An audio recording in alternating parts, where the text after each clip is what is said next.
आइए दोस्तों, अपने चैनल पर एक बार और आपका स्वागत है। दोस्तों, हमने मुगल काल के बारे में बातचीत शुरू की थी। पिछले एपिसोड में आपने देखा होगा कि मुगलों के इतिहास को छुपाने की जो साजिश चल रही है, वह हमारे पूरे भारत के इतिहास के साथ ही एक खिलवाड़ है। अब चलिए आगे बढ़ते हैं। दोस्तों, हुआ यह है कि मुगलों को काल को 10वीं और 12वीं तक के छात्रों के इतिहास की पुस्तकों से हटाने का निर्णय सरकार ने लिया है या उसकी संस्थाओं के द्वारा उसको अमल किया जा रहा है। लेकिन दोस्तों, क्या इतिहास को इतनी आसानी से भुलाया जा सकता है या मिटाया जा सकता है? और अगर मुगलों के इतिहास को मिटा दिया जाए तो क्या उसके अनुषंगिक जो भारत की परिस्थितियां थी उनको भी हम मिटा देंगे? कहने का मतलब ये कि क्या मुगलों के साथ जो और लोग थे, जैसे रानी दुर्गावती हमारे मंडला की, या चित्तौड़ के राणा प्रताप, या दक्षिण में हम देखेंगे कि शिवाजी महाराज या छत्रपाल मध्य प्रदेश में, या हरियाणा और उत्तर प्रदेश की सीमा पर जो हमारे जाट राजा थे, इन लोगों का इतिहास भी क्या हम लोग भुला देना चाहते हैं? तो दोस्तों, इतिहास को इस तरह से न तो भुलाया जा सकता है और न तो मिटाया जा सकता है।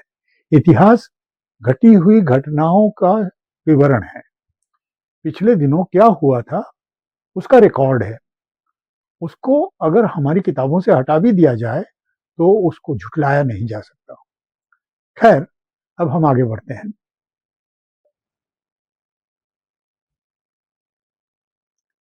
1526 में मुगलों का आगमन भारत में हुआ, बाबर के नेतृत्व में। बाबर उस समय अफगानिस्तान की सीमा पर एक छोटे से राज्य का संचालन कर रहा था और उसे भारत पर, मतलब दिल्ली पर आक्रमण करने का निमंत्रण मिला। दिल्ली पर आक्रमण करने के लिए निमंत्रण किसने दिया था, मैं उसमें नहीं जाना चाहूंगा, लेकिन वह राजस्थान के ही एक राजपूत राजा का निमंत्रण था, इसमें कोई शक नहीं है।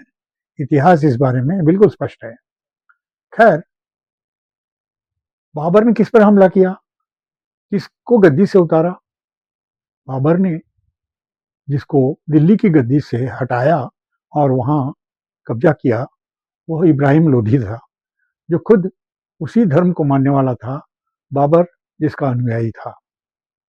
तो ये कोई धार्मिक युद्ध नहीं था, ये सीधे सीधे राजनीतिक लड़ाई थी।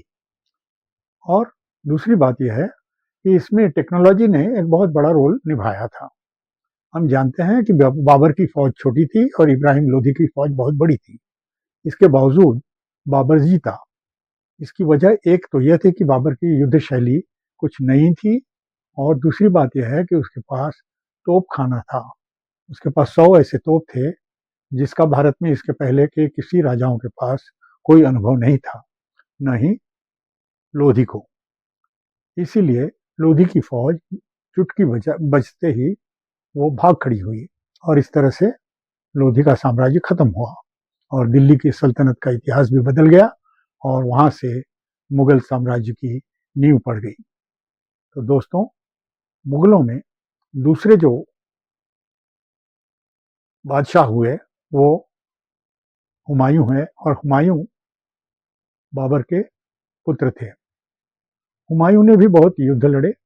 उन्हें सूरी का सामना करना पड़ा, शेरशाह सूरी, जो कि बिहार से आकर के दिल्ली पर कब्जा किए थे और पठान थे, अफगान थे, उनके साथ युद्ध करना पड़ा। और अंत में 5 साल के अंतराल में सूरी का अंत हुआ और हुमायूं भारत के शासक हुए। और फिर हुमायूं के पुत्र अकबर, इनका राज्यकाल हमें 1550 के बाद से शुरू होकर 1605 तक नजर आता है। ये जो कालखंड है, इसमें और भी बहुत सारी बातें हो रही थी जिसके बारे में हम एक के बाद एक जिक्र करेंगे, आर्थिक, सामाजिक और सांस्कृतिक। तो दोस्तों, आज इतिहास का पन्ना पलटते हुए मैं इतना ही कहते हुए अपनी बात खत्म करना चाहूँगा कि अकबर का काल एक तरह से भारत के लिए, भारत के इतिहास में एक स्वर्ण युग था, स्वर्णिम युग था। और इसी समय भारत को सोने की चिड़िया का नाम मिला।